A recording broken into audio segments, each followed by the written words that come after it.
एक आदमी का उसने करवाया है, किया है, रिस्पॉन्सिबल है। और I know I am innocent and my god knows I am innocent. मोहतरमा मारिया दुसाई राज ये फरमाती हैं कि वो बेगुनाह है। मैं ये पूछता हूँ कि जो शख्स 3:45 बजे की फ्लाइट पकड़ के कोचीन से मुंबई आता है, वो मौसम का हाल पूछने नहीं आया था या वो गुड मॉर्निंग कहने नहीं आया था? तो ये पता था कि इस कमरे में कोई दूसरा शख्स है।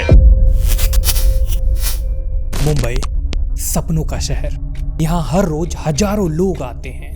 कोई एक्टर बनने की ख्वाब को लेकर आता है तो कोई फिल्म मेकर बनने की जुनून के साथ। और इसी शहर में रहता था एक 26 साल का लड़का नीरज ग्रोवर। नीरज कोई स्ट्रगलिंग एक्टर नहीं था और ना ही कोई आउटसाइडर जो ऑडिशन के चक्कर काट रहा हो। नीरज टेलीविजन इंडस्ट्री का एक हिस्सा था। बालाजी टेलीफिल्म जैसे बड़े प्रोडक्शन हाउस के साथ वो काम कर चुका था। क्या 5वीं पास से तेज हैं जैसे शोज के कास्टिंग डिपार्टमेंट से जुड़ा हुआ था। फिल्म एंड टीवी इंडस्ट्री के लोग उसे जानते थे। दोस्तों के बीच नीरज की पहचान एक रिलायबल और जिम्मेदार इंसान की थी और फैमिली वालों के लिए नीरज एक रिस्पॉन्सिबल बेटा था जो मुंबई जाकर अपना करियर बना रहा था। लेकिन 7 मई 2008 की रात नीरज ने सिर्फ एक रात के लिए अपना घर छोड़ा था, पर वो रात ही उसकी आखिरी रात बन गई थी। आखिर क्या हुआ था नीरज ग्रोवर के साथ 7 मई 2008 को? चलो जानते हैं इस केस को।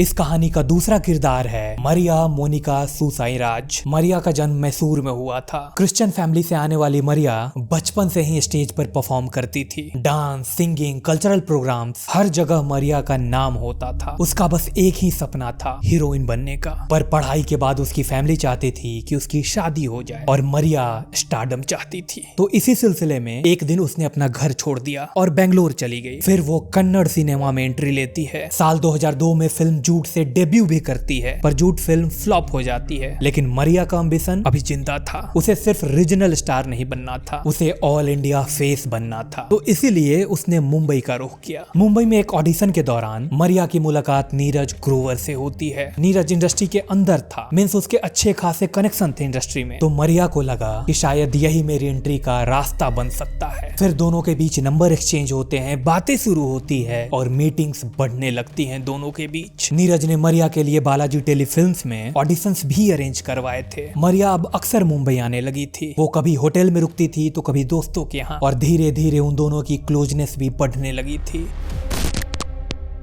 लेकिन इस पूरे कहानी में एक तीसरा किरदार भी था। मैसूर का ही रहने वाला lieutenant Emil Jerome Mathew, Indian navy का एक ऑफिसर। डिसिप्लिन, ट्रेनिंग, कंट्रोल उसकी लाइफ का हिस्सा था। मरिया और एमिल का लॉन्ग डिस्टेंस रिलेशनशिप भी था और कुछ ही महीने बाद उन दोनों की एंगेजमेंट होने वाली थी। फ्यूचर प्लान्स भी बन गए थे उसके साथ। लेकिन मुंबई में रहकर मरिया ने नीरज को ये बात कभी क्लियरली बताई ही नहीं और एमिल को नीरज के साथ अपनी क्लोजनेस को सिर्फ एक वन साइडेड क्रश बताती रही। लेकिन यहाँ पर सच क्या था ये अभी तक किसी को क्लियरली पता नहीं था। फिर कुछ टाइम के लिए मरिया नीरज के फ्लैट में रहने लगी थी और साथ ही साथ खुद के लिए भी एक घर ढूंढ रही थी। फिर मलाड के एक धीरज सॉलिटायर अपार्टमेंट में फ्लैट नंबर 201 को उसने रेंट पर लिया। अब बस उसे वहां शिफ्ट होना था। नया घर, नई शुरुआत करनी थी उसे। और इसी शिफ्टिंग के लिए मरिया ने नीरज ग्रोवर को बुलाया। नीरज ग्रोवर उसके घर जाने वाला नहीं था। वो थक गया था, वो जाने वाला नहीं था। और दूसरे दिन सवेरे उसे 7 बजे कुछ और काम के लिए जाना था, तो he did not want to go there. लेकिन इस लड़की ने उसे 2 बार फ़ोन करके उसको घर पर बुलाया और उसके बाद नीरज को किसी ने जिंदा नहीं देखा आज तक। अगली सुबह नीरज के दोस्त निशांत लाल नीरज को कॉल करता है। फोन उठाया जाता है पर उधर से नीरज नहीं बोलता। मरिया बोलती है। वो कहती है कि नीरज कल रात के करीब 1:30 बजे के आसपास ही निकल गया था। वो इतनी जल्दीबाजी में था कि उसका फोन यहीं छूट गया था। और ये बात उसके दोस्त को थोड़ा अजीब लगा क्योंकि नीरज अपना फोन कभी नहीं भूलता था। पर उसका दोस्त सोचता है कि शायद काफी ज्यादा थकान हो गई होगी और इसी कारण भूल गया। फिर कुछ घंटे और बीत जाते हैं और अभी तक नीरज ने अपना फोन भी नहीं लिया था और ना ही घर लौटा था। अब उसके जानने वालों के बीच टेंशन बढ़ने लगती है। 8 मई 2008 की शाम को निशांत खुद मरिया के अपार्टमेंट पहुंचता है ताकि वो नीरज का कुछ पता कर सके। वो मरिया से पूछता है कि नीरज किसके साथ गया था, लेकिन मरिया कोई जवाब नहीं दे पाती है। उसके चेहरे पर एक कंफ्यूजन था, एक चुप्पी थी, उसके आंखों में एक अजीब सा डर था। और आखिरकार दोनों लोग मलाड पुलिस स्टेशन पहुंचते हैं नीरज का मिसिंग कंप्लेन लिखवाने के लिए। और फिर पुलिस वहीं पे नीरज का फोन सीज कर लेती है और फिर शुरू होता है इन्वेस्टिगेशन। और जैसे ही ये खबर नीरज के पिता अमरनाथ ग्रोवर को पता चलता है तो वो तुरंत कानपुर से मुंबई आते हैं और फिर पुलिस स्टेशन के चक्कर लगाते हैं अपने बेटे को ढूंढने के लिए। मलाड जाते हैं, गोरेगांव जाते हैं, क्राइम ब्रांच जाते हैं और हर जगह से उनको बस एक ही जवाब मिलता है कि हो सकता है कहीं चला गया होगा, गोवा चला गया होगा या फिर फ्रेंड्स के साथ पार्टी कर रहा होगा, थोड़ा वेट कर लीजिए, बस वो चला आएगा। Local police station kept telling them, no, he must have gone to Goa for a holiday, he must have gone here, this is not our jurisdiction. और फिर आखिरकार उन्हें बताया जाता है कि आप क्राइम ब्रांच के ज्वाइंट कमिश्नर से मिलो, शायद वो आपकी मदद कर दें। और उस कमिश्नर का नाम था राकेश मरिया, एक ऐसा ऑफिसर जिसने ना जाने कई सारे केसेस सॉल्व किए हों। So the poor man was running from pillar to post. Somebody told him to come to meet me, so he came and met me and he says, my son is missing. तो अमरनाथ ग्रोवर सीधा राकेश मरिया के पास पहुंचते हैं। फिर राकेश मरिया नीरज ग्रोवर के सारे दोस्तों को बुलाते हैं। Came to meet me. Nishant, Lal, Deepak, Maria Susairaj. She was the only girl amongst, there were I think about 5 of them there. मरिया उन सब में सिर्फ एक ही फीमेल फ्रेंड थी, लेकिन मरिया का चेहरा उस दिन कुछ अलग ही था। कुछ तो अलग था उसके चेहरे पर, शायद कोई सिकन या फिर कोई राज। फिर राकेश मरिया उसकी तरफ देखते हैं और उससे सीधा बोलते हैं, you are my number 1 suspect. And I looked at her and I told her, you are my number 1 suspect. Room में मानो एकदम सन्नाटा छा जाता है। मरिया शॉक्ड हो जाती है। वो पूछती है, सर क्यों? फिर उधर से जवाब मिलता है, because you were the last person with him. She said, sir, why this? So I said, no, because you were there last and this. फिर छानबीन आगे बढ़ती है, सारे कॉल रिकॉर्ड्स को निकलवाया जाता है और जो सामने आता है वो पुलिस वाले को भी हिलाकर रख देता है। मरिया के फोन से 13 दिन में लगभग 1000 कॉल्स एक्सचेंज हुए थे मरिया और एमिल के बीच, कभी 2 मिनट के बाद, कभी 5 मिनट के बाद, तो कभी 10 मिनट के बाद, जैसे कोई हर पल किसी को गाइड कर रहा हो, कोई कंट्रोल कर रहा हो। फिर राकेश मरिया के ऑफिसर्स कुछ नोटिस करते हैं कि मरिया सुसाइराज जब भी पुलिस स्टेशन आती है हर थोड़ी देर में उसका फोन बजना शुरू हो जाता है। वो बाहर जाकर बात करती है और फिर वापस आ जाती है। Whenever she was in the police station, every 2 minutes, 5 minutes, 10 minutes, she would get a call and she would go out. She would get a call and go out. एक बार फिर से उसके डिटेल्स निकाले जाते हैं तो पता चलता है कि ये सारे कॉल्स एमिल चोरेम के थे। वो मरिया को सिखा रहा होता है कि पुलिस के किस बातों का किस तरीके से उसे जवाब देना है, पुलिस के सामने उसे कैसा बिहेव करना है, कितना सच बोलना है और कितना झूठ बोलना है। और फिर एक दिन अचानक से मरिया खुद पुलिस स्टेशन चलकर आ जाती है अपने भाई के साथ और कहती है, सर मैं सब कुछ सच बताना चाहती हूँ। 18 मई 2008 पुलिस की एक टीम रेडी होती है और मरिया बोलती है कि मैं आपको नीरज ग्रोवर की बॉडी दिखा सकती हूँ। This is what has happened. I am ready to show you where the body is. फिर वो एक जंगल का नाम लेती है, मनोर अमगांव विलेज। पर एक सवाल का जवाब अभी भी नहीं मिला था कि आखिर नीरज के साथ उस रात हुआ क्या था। अक्खा मुंबई सो रहा था। 7 मई की रात खत्म हो चुकी थी। मलाड के धीरज सोलिटायर अपार्टमेंट के फ्लैट नंबर 201 में एक लड़का जमीन पे पड़े मैट्रेस पर सो रहा था। उसका नाम था नीरज ग्रोवर और उसे थोड़ा भी अंदाजा नहीं था कि कुछ ही घंटों में उसकी जिंदगी का आखिरी सुबह होने वाली है। 7 मई की रात 12:15 बजे कोच्चि में बैठे नेवी ऑफिसर एमिल जेरोम मैथ्यू मरिया को कॉल करता है। मरिया फोन उठाती है तो उसे बैकग्राउंड में एक आदमी का आवाज सुनाई देता है और एमिल का दिमाग तुरंत अलर्ट मोड पे चला जाता है। और इसी बीच मरिया के फोन का बैटरी खत्म हो जाता है और कॉल डिस्कनेक्ट हो जाता है। पर एमिल अब बेचैन हो गया था, उसे यकीन ही नहीं हो रहा था कि उसके साथ आखिर हुआ क्या अभी अभी। मरिया ने फोन कैसे स्विच ऑफ कर लिया। फिर वो किसी तरीके से नीरज का नंबर अरेंज करता है और फिर नीरज को कॉल करता है। नीरज फोन उठाता है और एमिल उससे सीधा बोलता है कि मरिया को फोन दो। फोन मरिया के हाथ में जाता है और एमिल फिर से वही सवाल करता है। वो अभी भी वही है और मरिया फिर से बोलती है, हाँ लेकिन अब बस जा रहा है, और कॉल फिर कट जाता है। फिर एमिल अपना फोन उठाता है और अपने दोस्त को कॉल करता है और बोलता है कि मुझे एयरपोर्ट ड्रॉप कर दो अभी के अभी। और फिर वो रात के 3:45 बजे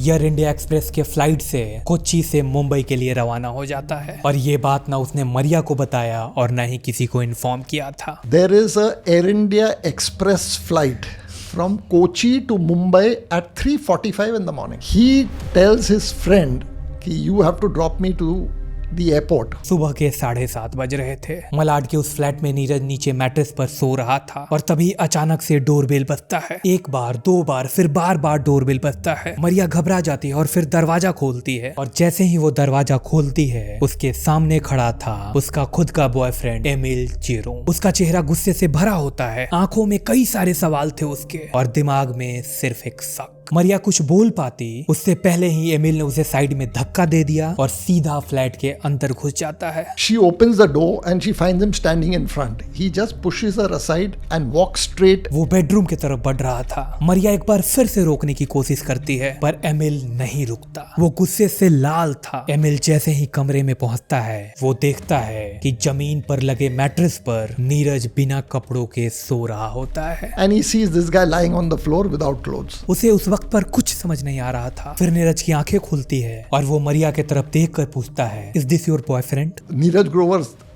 looks at him and asks Maria, "Is this your boyfriend?" और फिर वहीं से उन दोनों के बीच झगड़ा शुरू होता है और फिर एमिल किचन की तरफ बढ़ता है। वहां से किचन नाइफ उठाता है और एमिल मैथ्यू सीधा नीरज पर वार कर देता है। उसके छाती पर, उसके पेट में कई बार उसे चाकू से गोदा गया। उस घर का पूरा फर्श लाल हो गया था। सारा खून मैट्रेस पर फैल जाता है, फर्श पर फैल जाता है, दीवारों पर छींटे पड़ जाते हैं, पर्दे गंदे हो जाते हैं और नीरज ग्रोवर धीरे धीरे अपनी सांसों को त्याग देता है और फिर वो अपनी आखिरी सांस लेता है।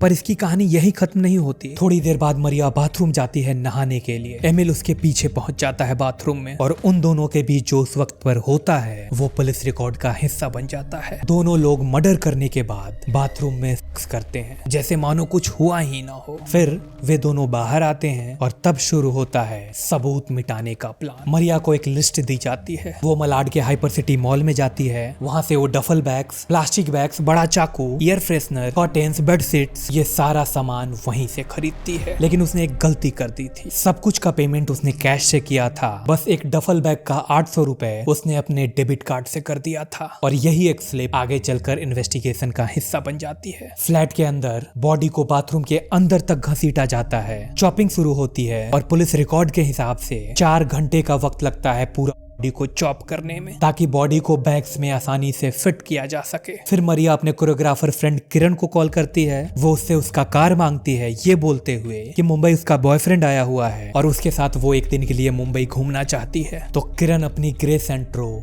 मरिया को दे देती है। फिर सारे बैग्स को गाड़ी के डिक्की में डाला जाता है और बिल्डिंग का सिक्योरिटी गार्ड सब कुछ देख रहा था पर उसे थोड़ा भी अंदाजा नहीं था कि वो अपनी आंखों से कितनी बड़ी गुनाह को देख रहा है। फिर मरिया और एमिल भाई अंदर के एक पेट्रोल पंप से 5 लीटर के गैलन में पेट्रोल खरीदते हैं। फिर गाड़ी को मनोर के जंगल की तरफ ड्राइव की जाती है। एमिल कहता है कि गाड़ी को यहाँ पर पार्क करो। फिर सारे बैग्स निकाले जाते हैं, उस पर पेट्रोल डाला जाता है और फिर आग लगा दी जाती है। मुंबई लौटकर पूरे फ्लैट को क्लीन किया जाता है। ब्लड स्टेन्स को हटाए जाते हैं, कर्टेन्स को चेंज किया जाता है, मैट्रेसेस पर कवर डाले जाते हैं और वॉल को रीपेंट किया जाता है जैसा कुछ हुआ ही ना हो। और फिर शाम को नीरज का दोस्त मरिया के अपार्टमेंट आता है। फिर मरिया और वे मिसिंग कंप्लेन लिखवाने जाते हैं। मनोर के जंगल में जब पुलिस पहुंचती है तो वहां सिर्फ एक जली हुई प्लास्टिक, कुछ कपड़े और कुछ ह्यूमन रिमेन्स मिलते हैं। अब ये सिर्फ मिसिंग केस नहीं था, अब ये ऑफिशियली मर्डर केस बन चुका था। क्राइम ब्रांच ने पहले मरिया को अरेस्ट किया, फिर कोच्चि से नेवी ऑफिसर एमिल को अरेस्ट किया और उसे मुंबई लाया गया। और इंट्रोगेशन के दौरान एमिल ने जो बताया उससे पुलिस ऑफिसर भी हिल जाते हैं। राकेश मरिया के सामने एमिल ने पूरी कहानी को मिनट बाय मिनट सुनाई और वो लाइन भी बोला जो हर रिपोर्ट में लिखी गई थी। It took me 4 hours to chop his body। Case अब तक मीडिया ट्रायल बन चुका था। मीडिया में 300 टुकड़े के टिकर चल रहे थे, रिपोर्ट्स लिखी जा रही थी। फिर कोर्ट में मरिया ने बोला कि murder heat of the moment में हुआ था, ग्रेव एंड सडन प्रोवोकेशन के कारण। And she gave a confessional statement in the court where she said it happened, it happened the spur of the moment. I couldn't do anything. Emil के lawyers ने argue किया कि he lost his control after seeing Neeraj with मरिया। मरिया ने भी खुद को victim बताया। वो खुद को बोलती है कि ये सारा डिसीजन मैंने डर के कारण लिया था और इसका असली सच मैं और सिर्फ मेरे भगवान जानते हैं। I am innocent and my God knows I am innocent. Look, ये सिर्फ एक गुस्से में किया गया काम नहीं था, पूरे सिस्टमैटिक तरीके से किया गया था। पूरा देश मानो शॉक में था। फिर कोर्ट ने अपना फैसला सुनाया, जिसमें एमिल जेरोम मैथ्यू को गिल्टी मानते हुए 10 साल की सजा सुनाई और 3 साल एविडेंस को डिस्ट्रॉय करने के लिए, और वहीं मरिया को नॉट गिल्टी ऑफ मर्डर बताते हुए सिर्फ एविडेंस को डिस्ट्रॉय करने के लिए 3 साल की सजा सुनाती है। और दोनों पर 50-50 हजार रुपए का फाइन भी किया जाता है। नीरज के माँ बाप कोर्ट के बाहर खड़े थे। उनका बेटा मुंबई अपने सपने को लेकर आया था और अब उनका बेटा ही सपना बनकर रह गया था। उनका बोलना था, हमने नीरज को इंसाफ दिलाने के लिए काफी लड़ा, लेकिन ये तो सिर्फ एक कॉम्प्रोमाइज वर्डिक्ट था। अब मेरे में न उतनी हिम्मत है और न उतने पैसे हैं आगे की लड़ाई लड़ने के लिए। हम लोग तो इस सजा से बिल्कुल टूट गए। जितना अभी 3 साल से जिंदा थे, ये तो हम लोग को जीते जी मार दिया। इससे बुरा कुछ नहीं हो सकता। साल बीत जाते हैं, एमिल का भी सेंटेंस पूरा हो जाता है और मरिया तो कब का निकल गई थी, जिंदगी में आगे भी बढ़ गई थी। लेकिन फिर कुछ ही सालों बाद एक बार फिर से मरिया का नाम 6-7 फ्रॉड केसेस में आता है और उसे गुजरात से अरेस्ट भी किया जाता है। She has been arrested once again. This time, Maria Susairaj has been accused of engineering a financial fraud of pilfering crores of rupees from Hajj and Umrah travelers. ये कहानी थी सपनों के शहर में सपनों के टूट जाने की। कोर्ट के अनुसार नीरज ग्रोवर को तो जस्टिस मिल गया था, पर क्या सच में उसे इंसाफ मिला? आई डोंट नो, आप ही बता दो कमेंट में। ये थी आज की केस स्टडी। बाय।